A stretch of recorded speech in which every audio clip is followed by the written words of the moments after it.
지난해 말 주춤하던 부동산 시장이 올해 들어서도 맥을 못 추고 있습니다.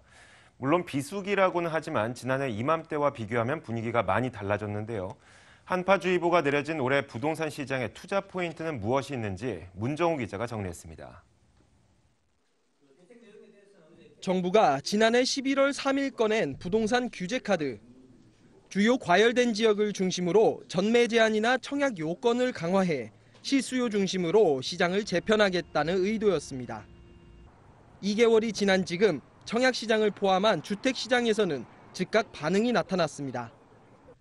올해 첫 달 주택 매매 거래는 전국에서 5만 9천여 건이 이뤄지면서 지난해 같은 기간보다 6.1% 감소했습니다.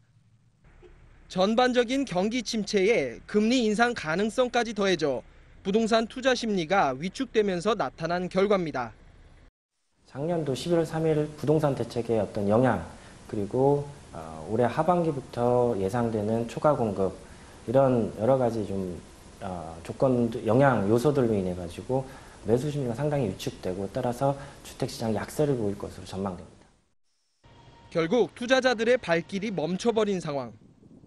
이렇다 보니 상대적으로 안정적인 토지를 보유한 부동산을 주목할 필요가 있다고 전문가들은 설명합니다. 불황기 때는 땅이 있는 부동산을 관심을 가져볼 만한데요. 이럴 경우에는 땅에 대한 시세 차이뿐만 아니라 월세에 대한 임대료까지 받을 수가 있어서 장기적으로나 단기적으로도 안전할 것으로 예상이 됩니다.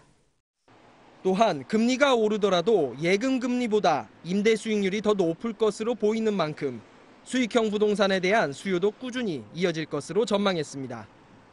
분양형 상가가 상당히 각광을 받을 것으로 예상됩니다. 상업용지에 대한 어떤 공급이 계속 줄어들게 되고요.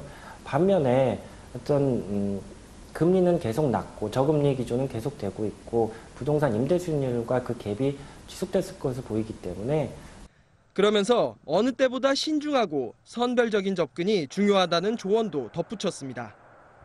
머니투데이 방송 문정우입니다.